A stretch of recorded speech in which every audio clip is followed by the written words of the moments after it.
Welcome to the Richard Sherman Podcast. If you're new, hit that sub button. We're here to give you great NFL content, game breakdowns, player interviews, and stories from around the league. Stay tuned. Welcome back to the Richard Sherman Podcast, presented by our friends and partners over at Breitling. Mitchell, you got to be feeling good. That Honolulu Blue Breitling bringing your Honolulu Blue Detroit Lions another win in primetime against my Seattle Seahawks. Oh my God. This was such a dynamic, fun game. Well, fun sometimes for me, Mitchell, because I hate not seeing good defense, and there was no defense being played on either side of the football. How did you feel, Mitchell? Richard, I was there. I was fired up. I was rocking my Breitling. I had to. No other watch aware to the game. I mean, Ford Field was electric from the start, an hour beforehand. I mean, you all but knew. I mean, your friend Cliff Averill was in attendance. He was sporting the Honolulu Blue too, honoring Calvin Johnson. What? He was. Calvin. As was Golden Tate. We had two Seattle Seahawks in the house tonight, honoring their friend Calvin Johnson, in a massive win for the Detroit Lions. And like you said, Richard, there was no defense to be had in this game. The over was hitting early, and it hit, I think first couple plays of the second half. This game was well over the over. Richard, 42-29, the Detroit Lions pull it off. They needed this win. I know it's demoralizing for the Seattle Seahawks fans listening, but I could not be happier right now. Detroit's defense showed up, and this is a game they needed. And they saw it often. I mean, Jared Goff, if there was a perfect game, if the MLB perfect game was to be put in NFL perspective, I think Jared Goff had it. 18 for 18 for 292 yards. And then he caught a pass of his own for a touchdown from Amon-Ra St. Brown. Richard, this was a huge win for the Detroit Lions. I know it hurts for the Seattle Seahawks fans listening, but I'll take it. I will definitely take it.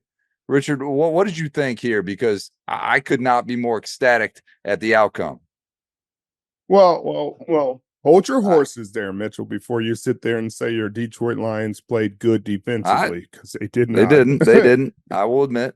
516 yards of offense given up.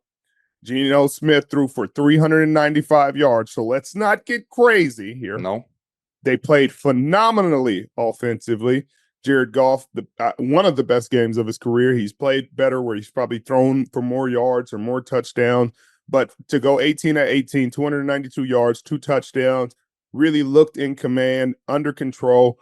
Ben Johnson did such a phenomenal job. Just watching some of those drives, you would see runs where whether it's Montgomery or Gibbs, the runs look so different when they're running them, but the play scheme is the same. And then you'd see the play action off the exact same run. The defense bites. The defense doesn't know whether to go, whether it's run, whether it's pass. You could see the backers. You could see the doubt. It opened up gaping holes for them. And then it opened up huge lanes in the pass game. The play that comes to mind is obviously the Jameson Williams touchdown, which I have to see again on tape, because I'm not sure whether it was invert cover 2, where the corners go deep and have half field responsibility and the safeties are down low and are responsible for the flats and linebackers are hooks and everything. But there was play action, 2 receivers deep. It looked like Tariq Woolen was passing that route off to the other side. Looked like Witherspoon was trying to do the same with his route, but came off a little late. By the time he came off, Jameson Williams already had the ball in stride, and he high-stepped about 30 yards into the end zone. Looked really great, and I really didn't understand why they didn't give him another opportunity. When you have a guy like that, makes a play like that, you would expect him to get another grab somewhere in the ball game just to check the hot hand. You know what I mean? It's like a guy hitting 3 threes and then you don't pass him the ball the rest of the game in a basketball game. And you're like, just heat check one more time. Just heat check. See if he got it. But for the Seattle Seahawks, DK Metcalf had a really good game. Obviously, 104 yards, 7 catches, battling with Carlton Davis, who's a really good corner. It's great to see him playing well in prime time. Friend of the program, a teammate of mine in Tampa Bay, a guy that never gets credit, scrappy, really, really good corner in the National Football League. Had some questionable PI calls in this game, and Kenneth Walker III. Welcome back, Kenneth Walker III. Welcome back. And he was the reason that the Seattle Seahawks were in this game. Him, along with Geno Smith, were a two-man game throughout this game. Geno was pushing the ball down the field, had 10 different receivers get a catch in this game. A questionable offensive PI call, Mitchell. Questionable offensive PI call on Tyler Lockett. Could have changed the whole trajectory of this game. Seattle was trying to respond to another after the defense had got to stop. Could have got a score right there and maybe tied the game up. They called offensive PI on the third down catch from JSN that I just don't know, man. I don't want that called. I don't want that called. And then you had the 2-point conversion that was a 2-point catch, and it was a successful 2-point try. They called the PI, and it was like nobody paid attention to the actual catch. Nobody paid attention that DK Metcalf got his knee down inbounds. 2-point conversion, successful. It's like, oh yeah, it's penalty. Yes. Like, no, it's a catch. You don't need the penalty. Just decline it. But it was a solid game from a lot of guys. Jaron Reed had the early sack of Jared Goff. I thought things would be great at that point. Mitchell, I thought, okay, they're going to be able to overcome these major injuries that they had to Leonard Williams, to Byron Murphy. But it's tough against a team like this, and that's what I said earlier. Against a team like the Detroit Lions with such a powerful offensive line, a run game that they're going to run it 20, 25, 30 times, maybe 40. They ran it 40 the week before.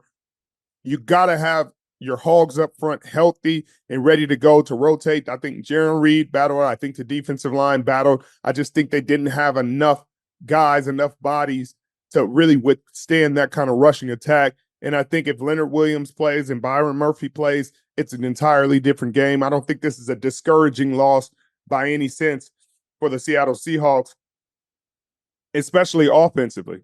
You know, Ryan Grubbs should be proud of himself to have this kind of performance in prime time against a really tough opponent, an opponent that was in the NFC Championship just last year, an opponent that's been built from the ground up, played in huge games throughout the last couple of years, a team everybody says is a contender for the Super Bowl this year.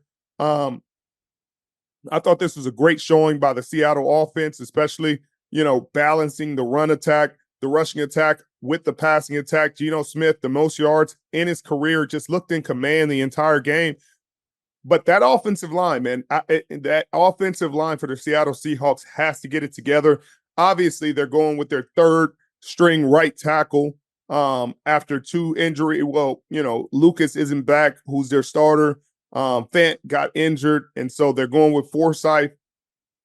He did his best against a very good defensive line, but there was interior pressure, exterior pressure. Geno Smith got hit 9 times. He got sacked 3 times. And when he's clean, he's one of the best quarterbacks in football. When he's clean. It's tough when he's not clean. He threw for 395, 38 of 56. He played a really good game, obviously threw the interception at the end, trying to force the ball in the end zone, but they have to do a better job of keeping the quarterback clean. He can play at a high level. Keep him clean. 516 yards of total offense. TD, Tutty, taking it to the house, in for 6. Whatever you want to call a touchdown, one thing's for sure, touchdowns matter more at DraftKings Sportsbook, an official sports betting partner of the NFL. On the ground, in the air, from special teams or defense, we don't care how they score them.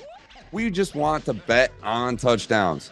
And DraftKings Sportsbook is the #1 place to bet touchdowns. Ready to place your first NFL bet? Try something simple, like a player to score a touchdown. Go to the DraftKings Sportsbook app and make your bet today. Ready to do a touchdown dance of your own? New DraftKings customers bet $5 to get $250 in bonus bets instantly and get 1 month of NFL Plus Premium. Download the DraftKings Sportsbook app and use code Richard. That's code Richard for new customers to get $250 in bonus bets when you bet just $5, and you get 1 month of NFL Plus Premium. Only on DraftKings. The crown is yours. But let's talk about the Detroit Lions, because I don't want those Detroit Lions fans and that Honolulu Blue coming and attacking me. Your team played really well. Your defense looks really solid. I'm not going to say great. There were some questionable PI calls in there. I agree. The D-line looked really good. At times, they missed some tackles. Kenneth Walker Jr. will make anybody look not so good. Offensively, that rushing attack between David Montgomery and Jahmyr Gibbs looked phenomenal consistently. I think Amon-Ra, again, a solid game. That touchdown catch was unbelievable. I mean, a little ballerina, a little tipsy toe. Mitchell, that was a cool-looking play. I got to give him that. But there was pressure on Jared Goff at times. He handled it well. He played a perfect game, 18 of 18. Even had that catch, Mitchell. That catch was one of the funniest plays I think I've ever seen, because it was just so slow. Everything happened so fast in the National Football League. And then you look up in that play and it's like, and the defender's like, no. And you're just sitting there like, please, just something happened. Hurry up. Like, good pass by Amon-Ra St. Brown. Jameson Williams has to get more passes. Ben Johnson, I'm not criticizing you. I think you called a phenomenal game. Your play calling, your play design is intricate. It's cool. It's mind-boggling sometimes, these concepts you're coming up with. But give Jameson Williams another throw, another shot. Like, I want to see it as a fan. I watched him run a 70 yards and high step for 30. Like, I want to see him catch another one. I want to see us attempt another one. I want to see us just push the ball down the field and see what he got. Because when you don't, it's like, I guess at some point it's going to come back to bite you. Now, maybe he doesn't know the playbook as well. Maybe there's something else holding him back, but you never see that in the National Football League, where you have a player that talented, that breaks the game open so wide, only gets such few attempts at it, so few targets. I'll let you speak on your Honolulu Blue Detroit Lions, Mitchell. That's all I got to say. Am I worried about Seattle's defense after giving 42 points and allowing Jared Goff to go 18 to 18 in the past game? Yes. Yes, I am very concerned. That was a humbling stat, but I guarantee Mike McDonald will use this as a learning lesson, a teaching lesson, and it humbles a young team, because you're flying high. They're 3-0. Tariq Woolen barely giving up any passes. Witherspoon has played phenomenally. Julian Love gets hurt in this game, so you go young. Young Kobe Bryant was playing. Jenkins was playing. And so you're feeling really good about yourselves. But sometimes a humbling loss like this, where you just get beat up and you got to go back to the drawing board, you got to look at the tape, you got to look each other in the eye and say, hey, we can never get that. We can never let that happen again. We can never be that way again. We will never, ever, ever allow something like that to happen again. Sometimes that's the spark you need, Mitchell. Sometimes that's the spark you need to get you right back on the right track, to keep you really fueled and propelled through. Because anytime you feel a little too confident, a little too full of yourself, pull up that Detroit tape. Put up 42, 18 or 18.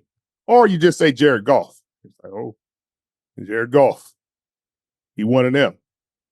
But I think this is going to be a great lesson for this defense. I don't think this is any indicator of, oh man, maybe there were frauds or something like that. No. I think this is going to be legitimate. They need their pieces back on the defensive line, because it forces the D coordinator, it forces Mike McDonald to bring pressure. It forces him to change the scheme and put more guys in the box and try to get this run stopped. And it compromises the back end of the defense. And that's what you saw, is him trying to come up with answers for this Detroit Lions rushing attack. He'll have answers for the Giants, I'm sure. He'll have answers for Daniel Jones. That doesn't mean putting 9 people in the box. And I think they get back on track against the New York Giants. And I think the Lions get their revenge against the Cowboys next week. Well, Richard, I will start with the Seahawks, and I will compliment this team before I go into the Lions. First and foremost, I mean, listen, they're walking in on Monday Night Football to a ruckus crowd in Ford Field. I mean, and this team in Detroit needs a win bad because they cannot afford to start the season off 2-2, especially with how hot Minnesota is right now in the division. So I think the pressure was on Detroit. I think Detroit needed this win more, and I think they showed it today. And I challenged them. I shouldn't say I challenged them. I called it out earlier that they put 20 points on the board against Arizona in the first half and then went scoreless in the second. And it worried me when they were up 21-7. And fortunately, they got the call against Tyler Lockett on that offensive PI because it looked like a situation where the Seattle Seahawks were going to go in, score, make this game a one-possession game going into halftime, and then get the ball at half. And then, who knows what happens? It's anyone's game at that point. But with Seattle, they get Kenneth Walker back, and this guy's a freak of nature. I mean, I watched him at Michigan State in his 1 year there. He carried the Spartans, flat out carried them to land they have not been in 10 years. And you saw him come back, and the one play that really stands out to me, and I think it's going to be a SportsCenter top 10 play for the remainder of history, is when Alex Anzalone caught him outside, tackles him, brings him down to the ground. He's laying on Anzalone's back, brings him back up. He does a front flip over the top of Anzalone, somehow stays up, gets the first down after that. I mean, the athleticism there. Kenneth Walker is a guy's guy. And I, for one, we talked about it off air, but you want to talk about a hometown blunder of the year. I sat Kenneth Walker in fantasy in favor of Sam Laporta, because I'm a homer and I wanted to root for Sam Laporta tonight, and that backfired tremendously on me. I took the L in fantasy because of that. Kenneth Walker is one of those guys. The other guy that's one of those guys is DK Metcalf. I mean, here's another guy, 7 catches for 140 yards. Carlton Davis did what he could against him. There was one PI call that is tremendously debatable, in my opinion. It set up a score for Seattle to make this game close, but DK Metcalf is a problem. You can tell that he's matured a bit in his game. I mean, you don't see a whole lot of the emotional side of DK anymore. You see more about the business side of DK, and the business side of DK is getting stuff done this year. DK Metcalf's one of those guys, Richard. He's one of those guys done a tremendous job. But for the Detroit Lions, what's really impressed me is their ground game. I mean, they're killers, right? They start David Montgomery off. The first half of the first quarter, it was all David Montgomery. And then you run him wild, and then all of a sudden it's Jahmyr Gibbs time. And both of these guys had touchdowns in the first half, one for David Montgomery, 2 for Jahmyr Gibbs. And you got to be impressed with that. And then when Seattle comes down and scores, to open the second half, there's worry in Ford Field. Oh, shoot, this game is still up for contention. And then the next play goes to David Montgomery. And you saw a little bit of beast mode action there, Richard. Catches the ball, breaks 2-3 tackles, runs wild, 50-yard gain or whatever it was on that pass. You got to appreciate that. And David Montgomery, in my opinion, is one of the most underrated players in the league. I mean, the guy's a workhorse and someone that you can lean on for the angry runs. And those are the runs that demoralize defenses. I mean, David Montgomery is to this offense as valuable as Jahmyr Gibbs is, as valuable as any other player on this offensive side of the ball for the Detroit Lions, in my opinion. And like you said, Jamison Williams, I want to see them free him up more because he's like one of these gadget guys that everyone realizes is like this top line, like elite speedster. Just give him the darn football in space and let him do his thing. Detroit.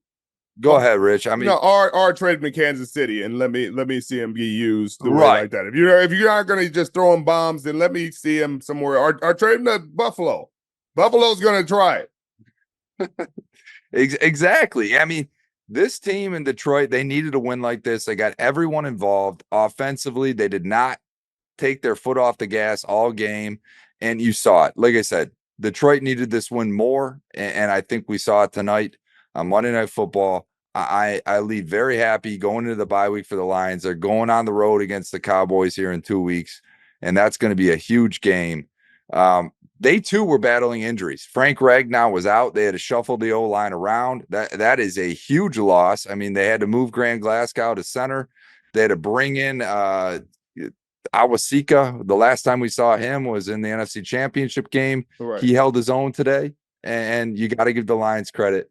But let's not leave this game without talking more about Jared Goff, because 18 for 18, we'd have to check the stats, but it is believed that he is the first quarterback in NFL history with 10+ pass attempts to go perfect, 18 for 18 in a win and catch a touchdown pass. So Jared Goff earned his money, unlike your buddy Trevor Lawrence in the offseason.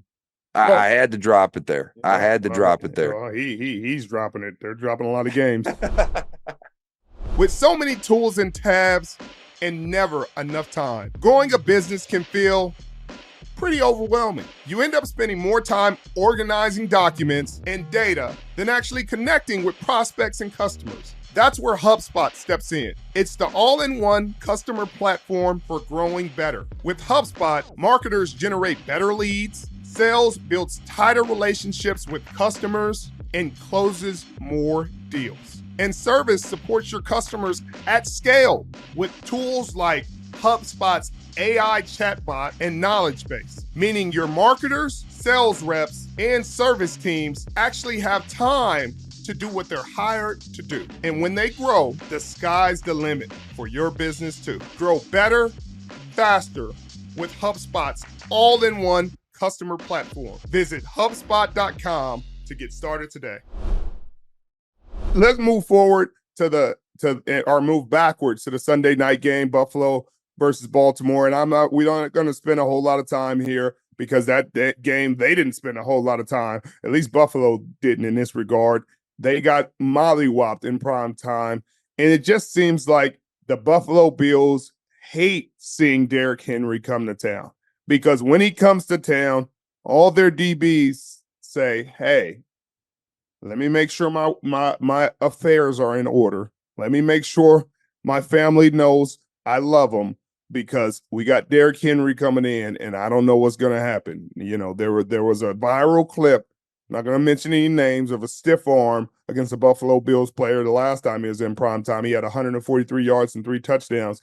This time, he didn't want to go that crazy, Mitchell. He only had 24 carries for 199 yards and 1 touchdown. Lamar Jackson showed up, 13 for 18, 156 yards, 2 TDs, 6 rushes for 52 yards and a touchdown. Josh Allen gets held relatively in check, only has 16 of 29 for 180 yards, no touchdowns, no interceptions, lost a fumble. But credit this Baltimore Ravens defense and Kyle Van Noy. Kyle Van Noy is eating this season. In 4 games, he has 6 sacks. He had 2 sacks in this game. They got 8 hits on Josh Allen in this ball game, and that was the story. That was the way they won a lot of games last year. Their defense showed up in a big way. Justin Madubuike, or Nnamdi Madubuike, my apologies, is his new name, showed up and had all those sacks in that season. And that's what they were waiting to see again against a quality opponent. And Buffalo Bills have, for all intents and purposes, won some really good games this year. We got to see him against the Miami Dolphins. The game, Tua Tagovailoa goes down, and they looked really good. We had Josh Allen on the desk, and he's talking about how everybody eats, and everybody eats, and they were able to spread the ball around. But you run into a veteran defense like this Baltimore Ravens defense with Marlon Humphreys and these guys, Kyle Hamilton, and they made him pay. Mitchell, Roquan Smith, they made him pay, and they're starting to find their groove. They were able to hold this high-powered offense to 10 points to get to Josh Allen consistently. And then this offense, this is what they want to do. They're coming off a really good game where they were able to run the ball down the throats of the Dallas Cowboys in Dallas. They ran for 274 yards against the Dallas Cowboys, and they are continuing that. They found the formula that works. Let's give Derrick Henry the ball over and over, early and often, until the cows come home, Mitchell, and they're in Baltimore. I don't even think there's any cows to come home. And so I'm looking forward to seeing them continue this streak, Mitchell. Continue to run the football because Baltimore is in this division, in this AFC North, where it's just a weird division. Obviously, Pittsburgh was undefeated before they lose to the Indianapolis Colts. The Cleveland Browns are kind of middling. You know, it looks like Deshaun Watson has moments where he's finding his groove, finding his rhythm, but in that defense has played good football before, but they're kind of up and down right now. Then you got the Cincinnati Bengals and Joe Burrow. T. Higgins is getting healthy, and you don't really know what you're getting out of them because they're underwhelming defensively. Offensively, they're kind of finding their groove. And so this Ravens-Bengals game is going to tell us a lot of things that we need to know. Can Baltimore get over 500? Can they continue to run the ball as they have? Because that interior defensive line of the Cincinnati Bengals isn't great. They lost DJ Reader to your Detroit Lions. That was a big piece of what they were doing defensively, and they haven't been able to fill that void. And the Buffalo Bills go to the Houston Texans, who just got a really, really great sloppy win against the Jacksonville Jaguars. But when you win those kind of games, it humbles you and it tightens up the ship, Mitchell. You go to practice and you really work hard. You really go get after it because you feel like you stole one. You feel like you got one that you didn't deserve a little bit. And so I'm expecting the Houston Texans to come out really sharp, CJ Stroud to come out really sharp, Nico Collins, who's leading the league in receiving yards, to come out really sharp in that defense to make some plays. You got to expect Danielle Hunter and to come out and have a big game, that pass rush to get hot again, especially after seeing Josh Allen get hit 8 times against Baltimore. I'm expecting him to have a big game. Well, the Bills and Josh Allen, you saw a moment of brilliance from Josh Allen in this game, scrambling, evading would-be tacklers, about to go out of bounds, slings one downfield 50 yards to Khalil Shakir. I mean, Josh Allen is putting this team on his back as much as he can, but this was another game. Like you said, you're facing the Baltimore Ravens, 1-2 at the time, in a must-win situation. That's going to be a tough situation to overcome. Derrick Henry is everything this Baltimore Ravens team needed last year, and give him the darn ball as much as you can. Baltimore looks scary. These last 2 wins were complete dominance. Baltimore going forward, they look like they are back, Richard. Well, let's go to your favorite segment of the day, Mitchell. Let's do it. Let's go to the buy or sell. And we got some stuff to buy or sell here. We're going to start in Indianapolis. This is something that the Cleveland Browns probably thought of a little bit last year, and they're probably thinking about a little bit now, but they don't have the luxury of having Joe Flacco on their team anymore. Richard, you're buying or selling Joe Flacco should be the starter in Indy going forward? Well, it depends. And I want to be straight, and I want to say buy or sell, but if Anthony Richardson, if you're talking about the future of this franchise, you're going to go with Anthony Richardson because you have to have him learn. You have to have him learn on the job to get his nicks, to figure it out. But it goes back to our conversation. Should a top draft pick, a high drafted player, sit behind a veteran? And I'm in the camp that he should. And so I buy that.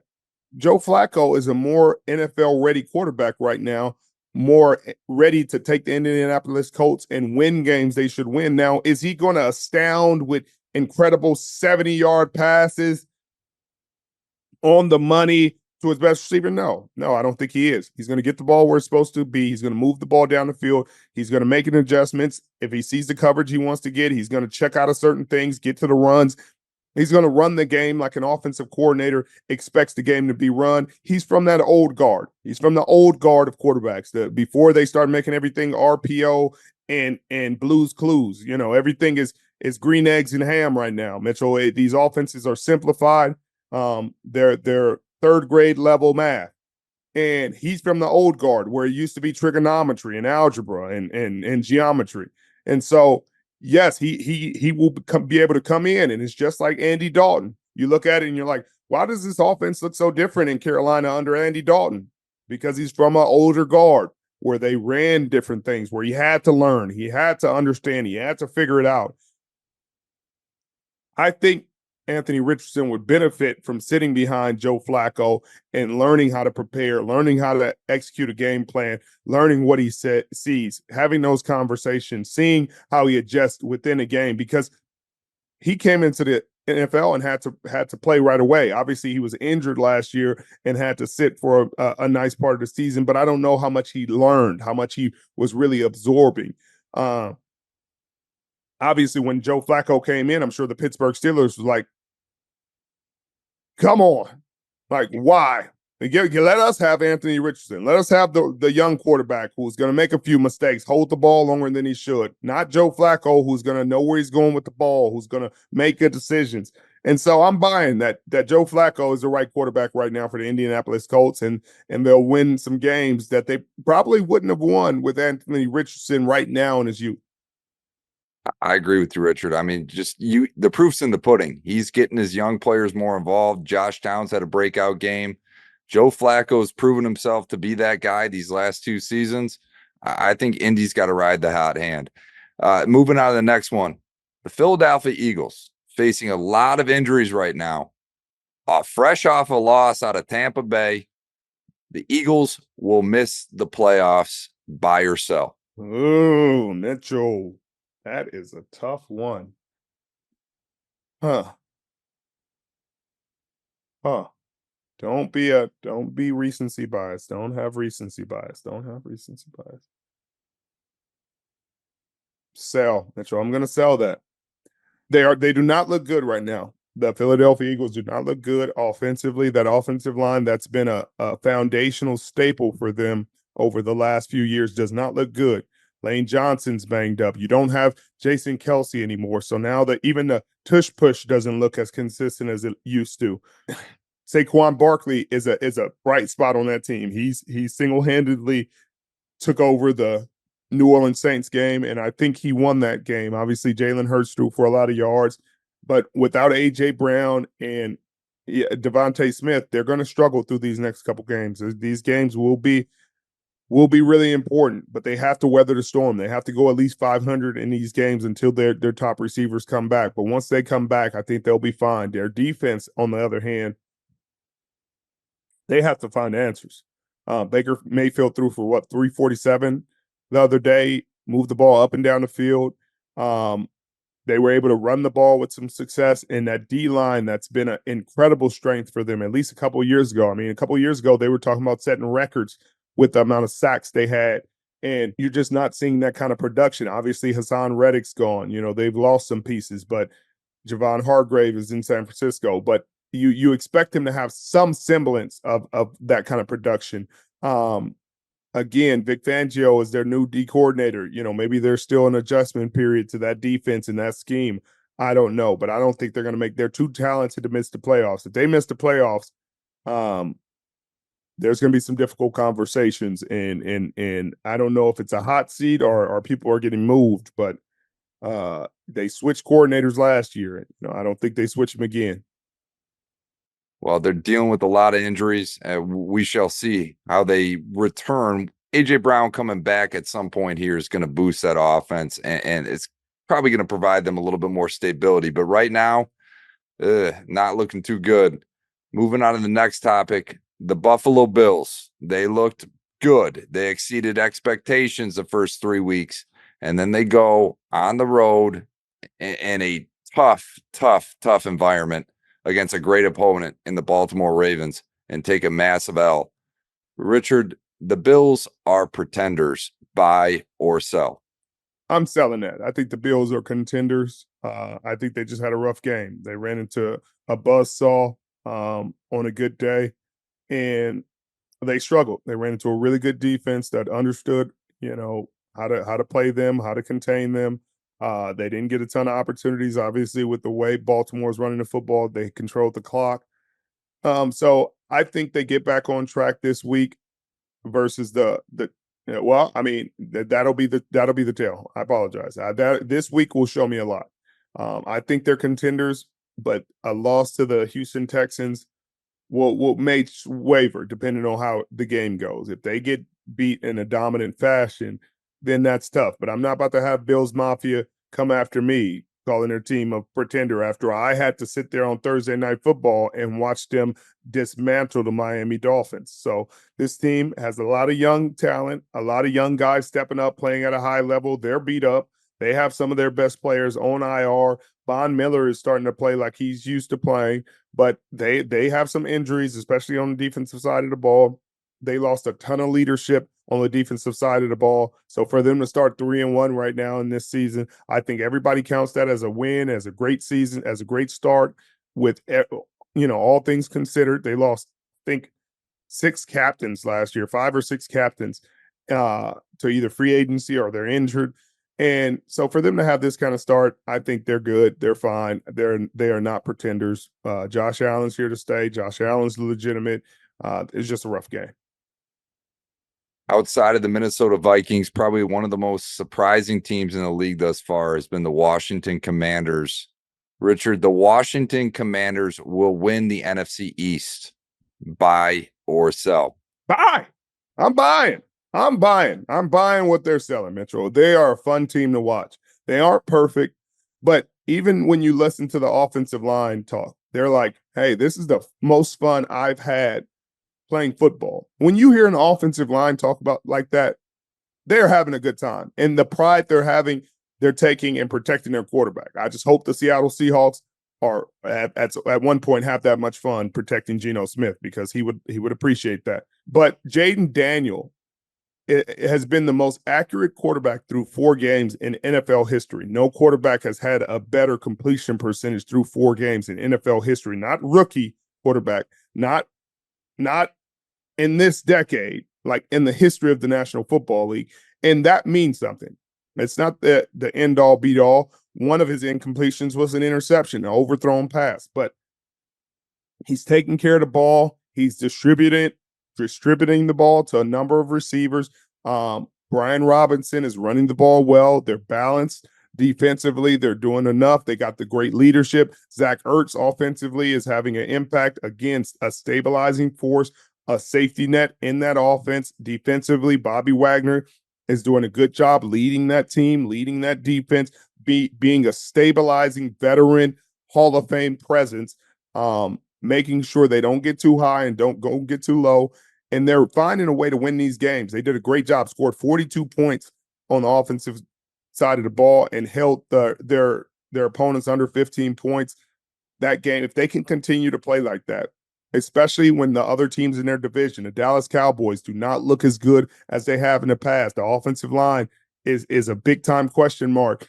Is Guyton going to be good enough? They had Tyron Smith at the left tackle for so long that you're so used to just having a Hall of Fame offensive line for the Dallas Cowboys. It's not the case anymore. The Philadelphia Eagles, again, we just talked about it, are banged up, really banged up. Jason Kelsey's gone, a Hall of Famer, gone. That matters. Lane Johnson's banged up all day, always open. A.J. Brown, banged up. Devontae Smith, banged up.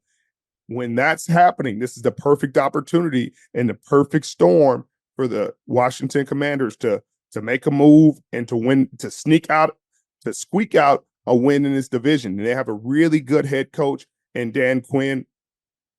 Obviously, I got a lot of love for Dan Quinn, but he's just a hell of a motivator, a hell of a football coach, a schemer, putting guys in position, knows how to get the most out of people, and knows how to play defense and how to coach it.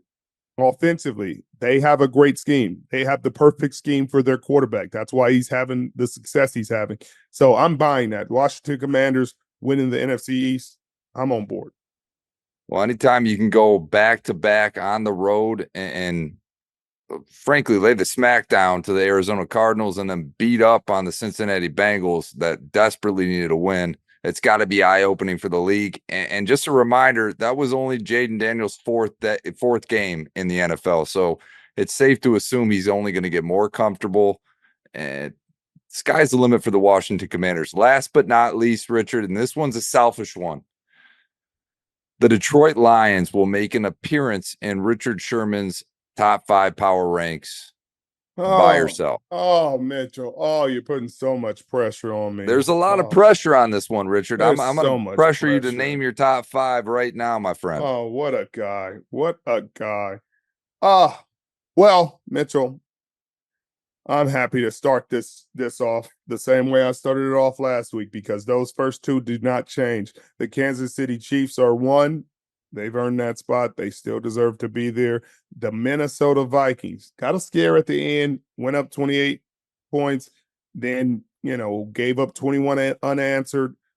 Sure, gotcha. But still playing at a high level, still winning these games, going to Lambeau and winning that game. I got them at 2. 3 is going to have to change because I think I had the Buffalo Bills at 3. Not going to be able to have the Buffalo Bills at 3 after them taking the shellacking they took. That's where it gets so inconsistent. That's where it gets a little inconsistent for me because I want who I want to put there. I'm afraid to put there, but I'm going to do it. Houston Texans move up for me. They're going to move to 3. 4. We're gonna knock the Steelers out of the mix. The Seattle Seahawks get knocked out of the mix. 42 points given up by their defense. The Tampa Bay Buccaneers look good. They do look good. They look good, Mitchell. San Francisco 49ers are a good team. They're 2-2. They're a good team. They're 500. I can't do it. I can't do it at 500. Not at 500, Mitchell.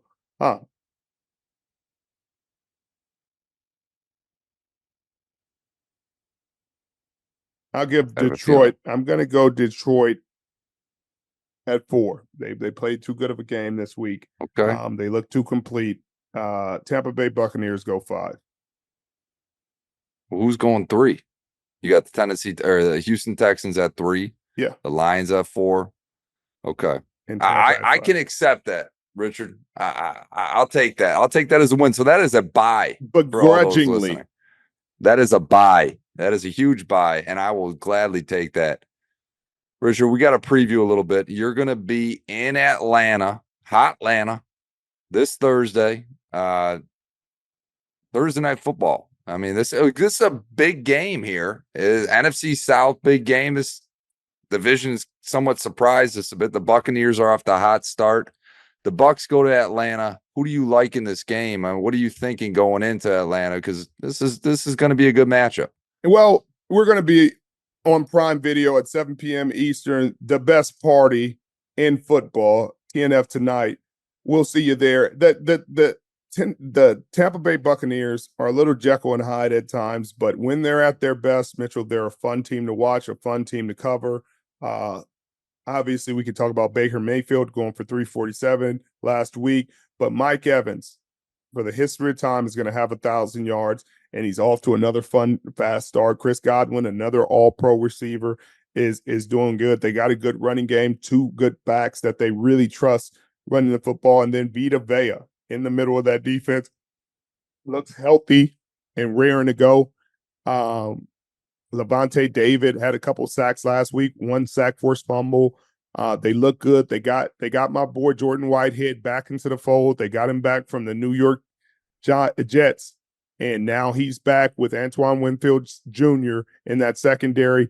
I feel good about the Tampa Bay Buccaneers. I want to see more from the Atlanta Falcons. They played a solid game versus New Orleans last week. They were able to squeak out a win, but it just wasn't an exciting game. The guys you're expecting big plays from, big production from. Bijan Robinson gets out carried by Algier. He gets 7 carries. Algier gets 8. And has more yards, and you're like, that looks weird. You're expecting Drake London and Kyle Pitts to have big games, now that they got a quarterback in Kirk Cousins who's going to get it done. And that's not how it's turning out.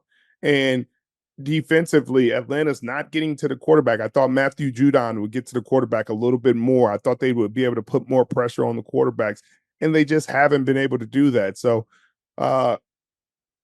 I got Tampa Bay in this game. That's what I'll probably say on Thursday night, but who knows? Maybe somebody will change my mind, but that's the way it's looking. I'm sorry, Atlanta Falcons fans.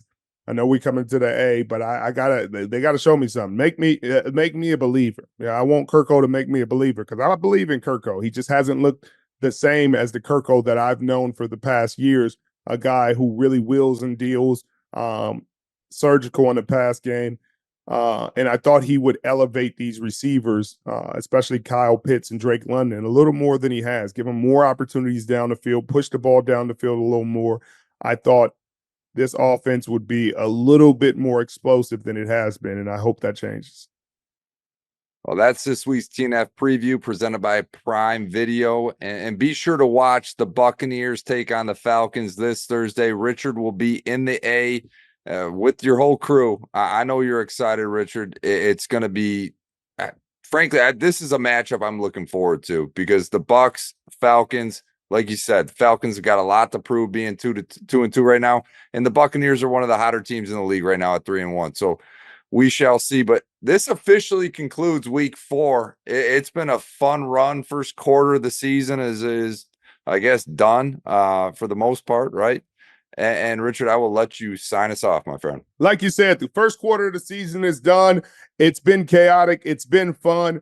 Who would have thought the Minnesota Vikings look like the class of the NFC? But a lot can change in 4 more games. We'll see how it looks in the second quarter of the National Football League season. Thank you again for joining us on our Monday night recap.